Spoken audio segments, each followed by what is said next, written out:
Herodes akan membunuh kamu, bukan kami. Jelas? Nah, di dalam kehidupan kita, seringkali kita melihat, menjumpai orang-orang semacam ini.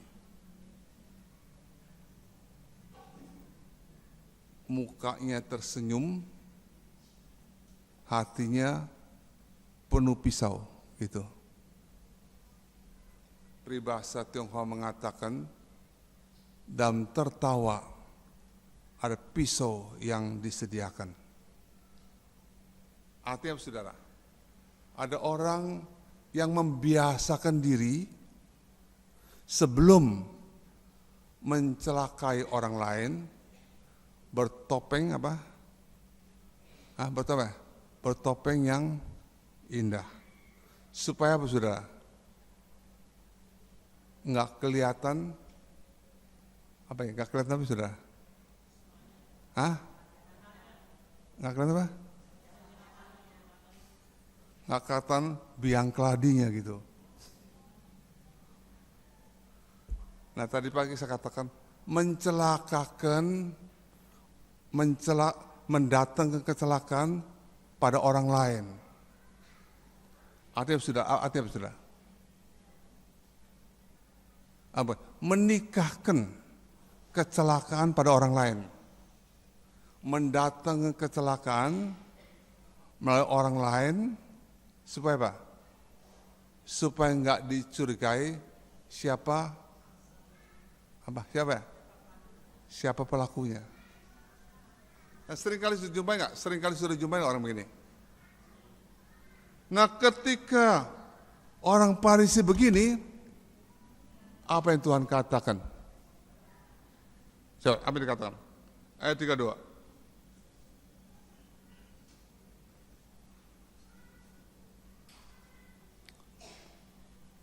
Apa yang dikatakan? Ya? Pergilah dan katakanlah kepada si serigala itu. Ini hanya satu kali dalam Alkitab manusia disebut serigala ini.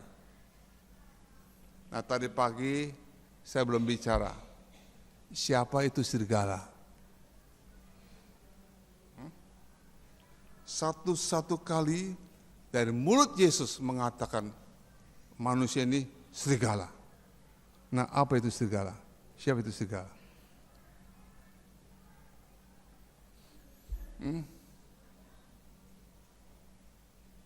Nah, siapa itu serigala?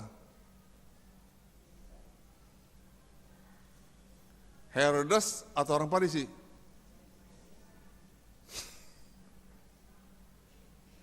Kan si orang Farisi kata, tinggalkan tempat ini, karena Herodes hendak membunuh engkau. Dia menjawab, pergilah dan katakanlah kepada si serigala itu. Herodes yakin. Nah, sebelum kita yakin nggak yakin Herodes atau Farisi, serigala siapa serigala, saudara? Serigala itu yang bengkok, bukan lurus. Yang kelihatannya pinter, tapi penuh dengan siasat. Itu serigala. Ya, saya katakan, yang kelihatannya pinter, tapi penuh siasat. Yang menganggap dirinya berhikmat, tapi penuh dengan kelicinan dan tidak jujur. Itu serigala. Nah, kalau gitu Herodes atau orang Farisi? Yang menganggap dirinya berhikmat, tapi penuh kelicikan dan ketidakjujuran. Herodes atau orang Farisi?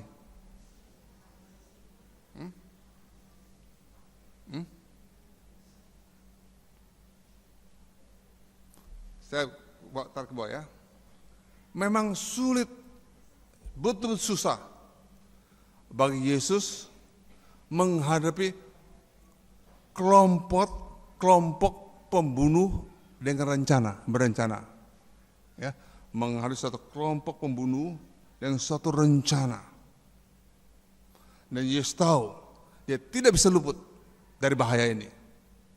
Nah, siapakah kelompok pembunuh yang berencana itu? Herodes atau orang Farisi? Kok berubah? Saudara, baik Herodes maupun orang Farisi.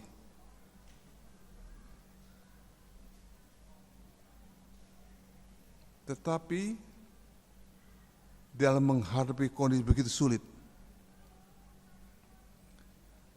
Yesus menganggap kehendak Tuhan lebih penting dari keuntungan diri. Yesus melihat tetap kehendak Bapanya lebih penting dari kepentingan diri walaupun diri untung. Saudara, ketika kehendak Allah dilaksanakan, digenapkan, untung rugi itu soalnya apa? Besar soal kecil? Ketika kehendak Tuhan dilaksanakan, soal untung dan rugi, soal besar, soal kecil? Jawab. Soal kecil. Saudara, jikalau orang Kristen punya sikap yang seperti ini, ya, gereja Tuhan tidak akan dingin, tidak akan suam. Jika orang Kristen punya sikap yang semacam ini,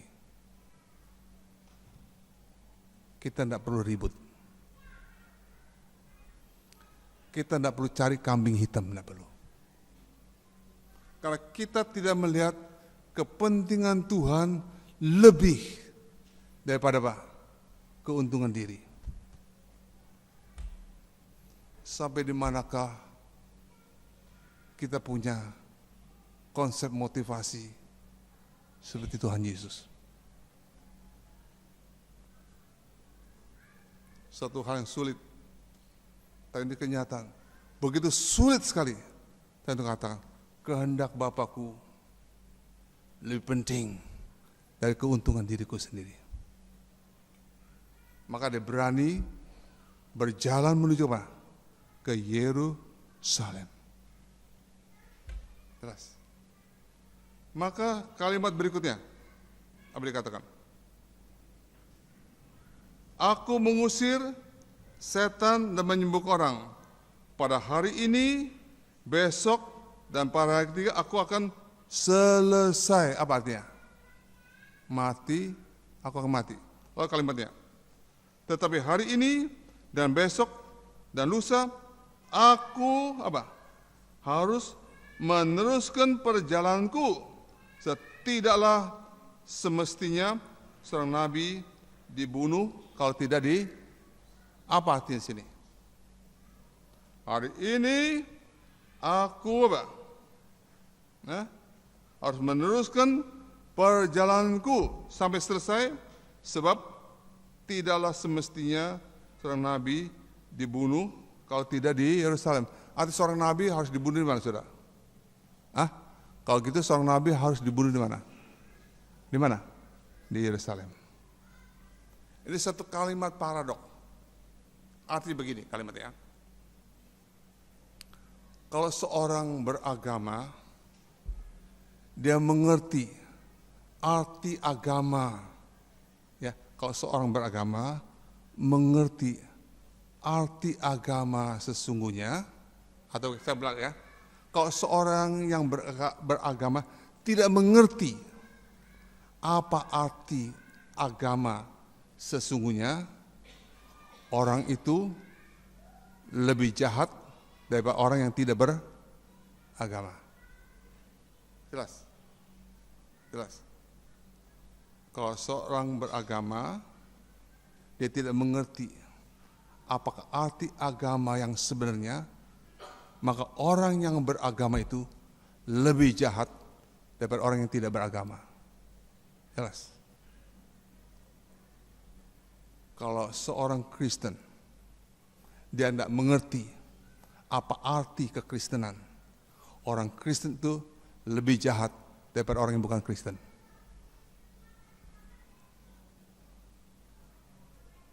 Seorang yang beragama mungkin lebih membenci daripada orang yang belum beragama. Seorang Kristen mungkin lebih membenci daripada orang yang belum menjadi orang Kristen.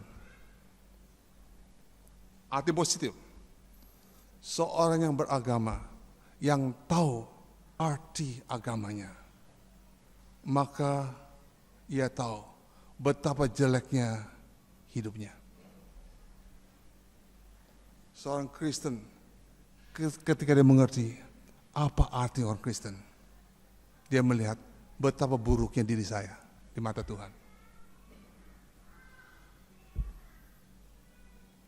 Saudara, inilah seorang nabi tidak dibunuh di luar Yerusalem, di dalam kota Yerusalem.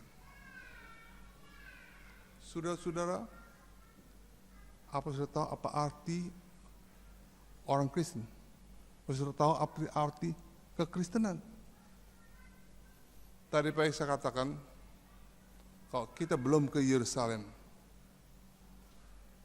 kita belum mengerti kekristenan. Kita belum mengerti apa arti Kristen. Yerusalem tempat menguji. Itu siapa kita tahu siapakah diri kita seperti Tuhan Yesus. Saudara, kalau sudah di ronsen ya, di apa? Ronsen ya. Kalau di ronsen akan kelihatan saudara, kerusakan bagian-bagian tubuh sudah rusak, berbagai macam penyakit, betul? Kalau seorang nggak mau di ronsen, berarti tidak mau memaparkan tentang keadaan yang sebenarnya dirinya, berarti orang itu apa? Susah untuk diobati, diberikan pengobatan. Jelas. Nah, ketika seorang Kristen tidak berani memaparkan, tidak berani dipaparkan apa yang ada di dalam dirinya, tidak mau menerima pencerahan daripada Roh Kudus, apa yang terjadi saudara? Sulit sekali orang itu dibetulkan, dibenarkan.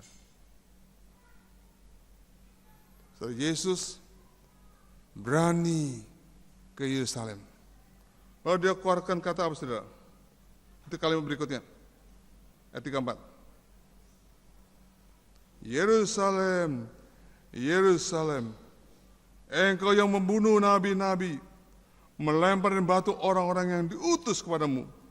Berkali-kali aku rindu mengumpulkan anak-anakmu, sama seperti induk ayah mengumpulkan anak-anaknya di bawah sayapnya, tetapi kamu tidak mau. Di sini kita lihat Yesus bukan seorang yang apatis, tidak. Di sini kita lihat Yesus bukan seorang yang tidak berbelas kasihan. Dia penuh cinta kasih, belas kasihan. Dia kata, aku mau mengumpulkan engkau di bawah sayapku, tapi engkau tidak mau. Tuhan rela kumpulkan, tapi kamu tidak mau. Akhirnya kita dibuang oleh Tuhan, karena kita sudah membuang diri kita lebih dahulu. Betapa banyak orang Kristen semacam ini. Bukan Tuhan yang membuang, kita lebih dulu buang diri kita sendiri, karena kita tidak mau. Contoh lain, berapa kali Yesus diadili sebelum dia mati? Ketika Yesus masuk ke Yerusalem, berapa kali Tuhan Yesus diadili? Tadi pagi saya katakan, yang adil diadili secara tidak adil oleh orang yang tidak adil. Tadi pagi ya, yang adil diadili secara tidak adil oleh yang tidak adil. Yang suci apa saudara? Dihukum apa saudara? Yang suci dihukum secara tanpa hukum oleh yang terhukum. Yang benar apa saudara? Dihakimi apa? Secara tidak benar oleh orang yang tidak benar. Itu semua terjadi di Yerusalem. Nah, saudara, berapa kali Tuhan diadili, dihakimi, dihukum di kota Yerusalem? Ya, berapa kali? Dia ke Yerusalem menggenapkan semua nubuat tentang dirinya untuk bisa dikerjakan di kota. Berapa kali Yesus diadili? 6 kali. Oleh siapa? Siapa saya? Siapa? Hana, Kayafas, siapa lagi? Herodes, Pilatus, orang Yahudi dan Masa, 6 kali. Diadili 6 kali dan kelompok orang yang tidak sama. Hana, Kayafas, Herodes, Pilatus, orang Yahudi dan Masa. Orang itu pemimpin para ahli Taurat. Nah, selama 6 kali diadili, saya tanya, sikap Yesus pasif atau aktif?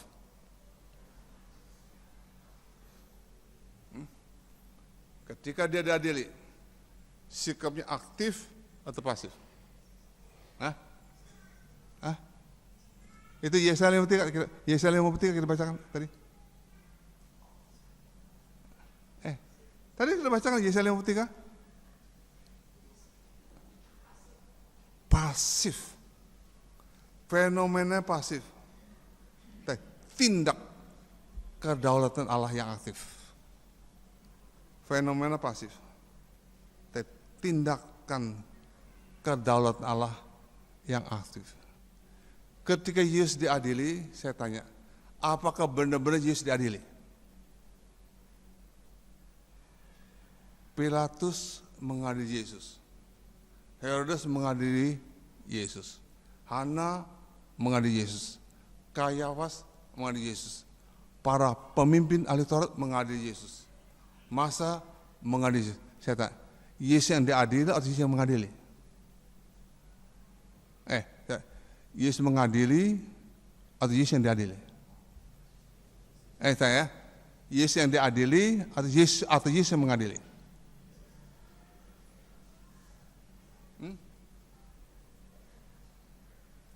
Ketika Yesus diadili oleh Pilatus, apa yang terjadi, saudara? Pilatus apa? Memaparkan diri, kan? Betul lah. Saya contoh. Apakah Yesus dibunuh karena dia membunuh? Disalib karena dia membunuh? Enggak. Apa Yesus disalib karena dia merampok? Enggak kan? Kalau begitu harus dilepaskan atau tidak dilepaskan? Kalau begitu harus dilepaskan atau tidak dilepaskan? Kalau begitu Yesus diadili mau disalib karena membunuh bukan, merampok bukan. Kalau gitu harus dilepaskan, harus dilepaskan atau tidak dilepaskan? Harus dilepaskan, ya. Tetapi Pilatus apa? Kalau saya lepaskan apa? Kalau saya lepaskan Yesus apa? Saya sebenarnya kalau saya mengikat dia membunuh, kalau saya mengikat dia membunuh dia, berarti saya melanggar apa? Melanggar apa? Hukum, betul nggak? Betul nggak? Bisa nggak?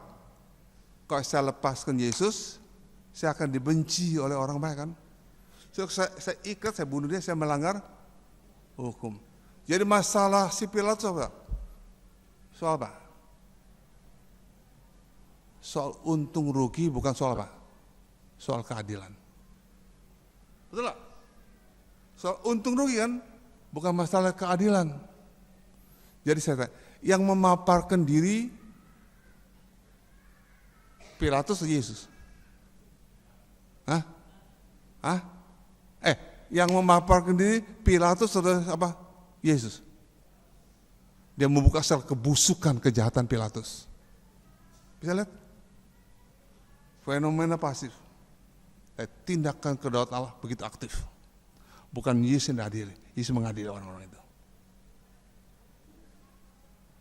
Bisa nangkap saudara? Nangkap? Nangkap nggak saudara? Nangkap nggak saudara? Dia memaparkan secara kebusukan, kejar apa yang ada dalam hati Pilatus, Kayafas, Herodes, Hana, semua dipaparkan. Contoh lain, Herodes pernah minta Tuhan Yesus berbuat apa? Herodes pernah meminta ketika Yesus diadili oleh diadili oleh Herodes, apakah yang diminta oleh Herodes? Ceritanya.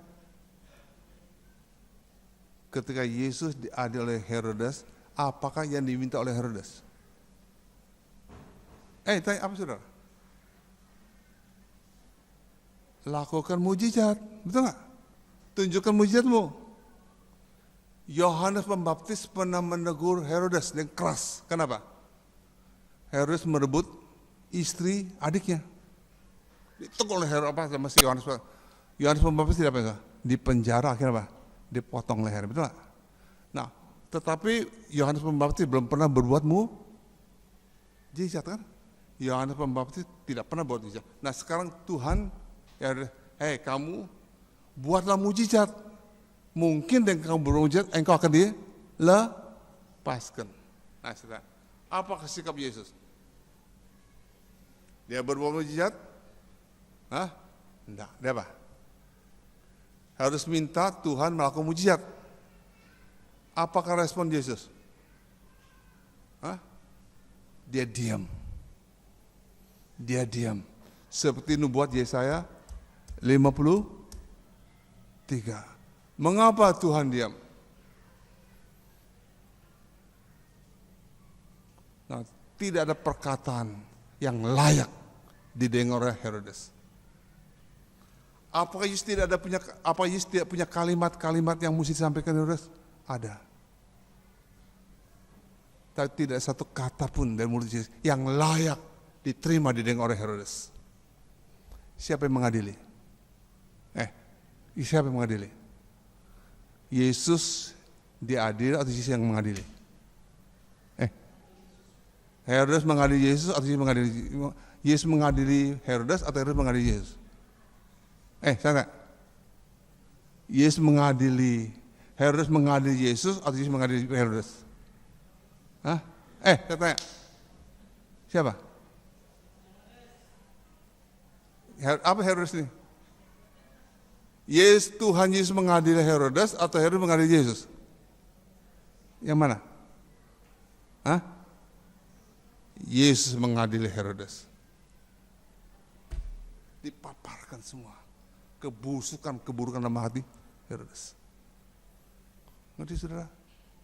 Itu terjadi mana? Di Yerusalem. Saudara-saudara, relakan diri kita dipaparkan tentang apa yang ada di diri kita, bukan oleh manusia, tapi dihadapkan oleh Tuhan.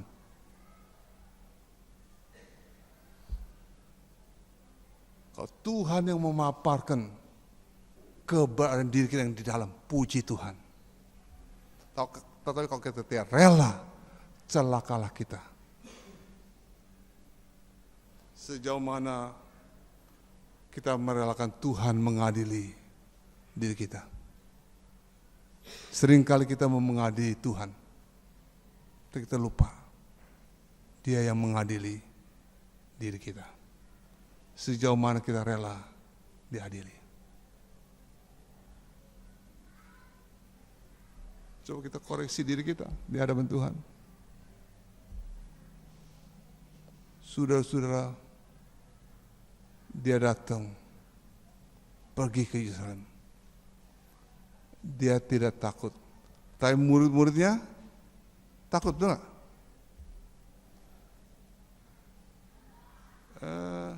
Tadi pagi saya kutip Markus, coba kita baca ya. Markus pasal 10, kita baca 32.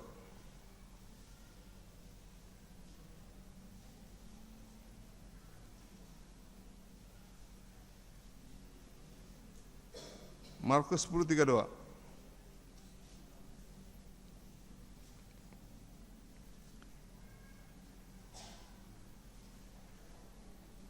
Yesus dan murid-muridnya sedang dalam perjalanan ke Yerusalem dan Yesus berjalan di muka.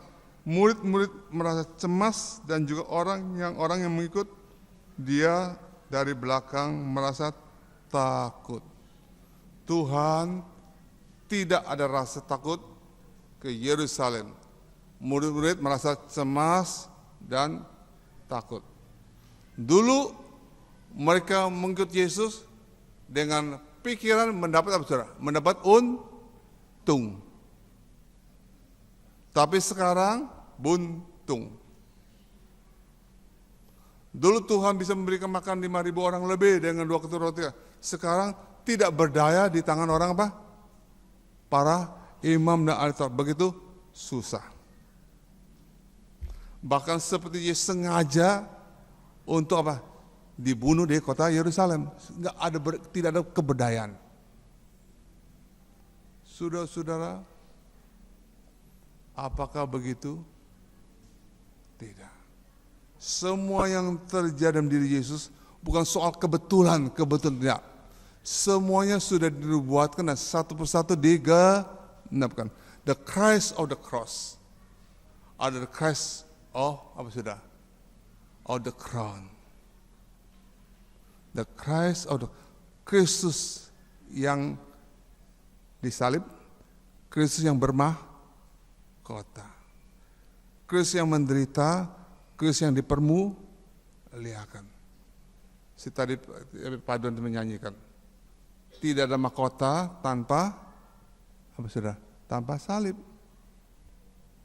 Tidak ada kemuliaan tanpa penderitaan. Saudara-saudara, perjalanan hidup kita untuk menuju mahkota ada banyak masalah penderitaan. Penderitaan ini hanya mungkin kalau kita berani dipaparkan diri kita. Oleh siapa? Oleh Tuhan, bukan oleh manusia. Manusia bisa memaparkan diri kita hanya di luar. Kalau Tuhan memaparkan sedalam-dalam apa yang tidak bisa dilihat oleh manusia, Tuhan paparkan. Relakah kita Tuhan memaparkan diri kita? Relakah kita Tuhan mengadili diri kita? Saudara, dikatakan bisa, he shall be satisfied. Dia akan menjadi puas. Kenapa bisa? Puas. Rencana Tuhan diselesaikan, digenapkan. Sampai kapan Tuhan puas? Rencananya dalam hidup kita diselesaikan. Kapan Tuhan kata puas? Aku yang merencanakan segala hidupmu diselesaikan, digenapkan hidupmu. Kapan? Ketika seorang ibu melahirkan seorang anak, begitu sakit menderitakan, begitu anaknya muncul, masih ingat sakitnya nggak? Lupa. Jelas ya? Betapa sakitnya Yesus untuk apa? Mendapatkan saudara. Sebagai mempelai Kristus, mempelai perempuan Kristus. Setelah kita dilahirkan, Tuhan lupakan segala penderitaannya. Di sini mengajar betapa berharganya diri kita di mata Tuhan. Dia mendapat saudara melalui penderitaan.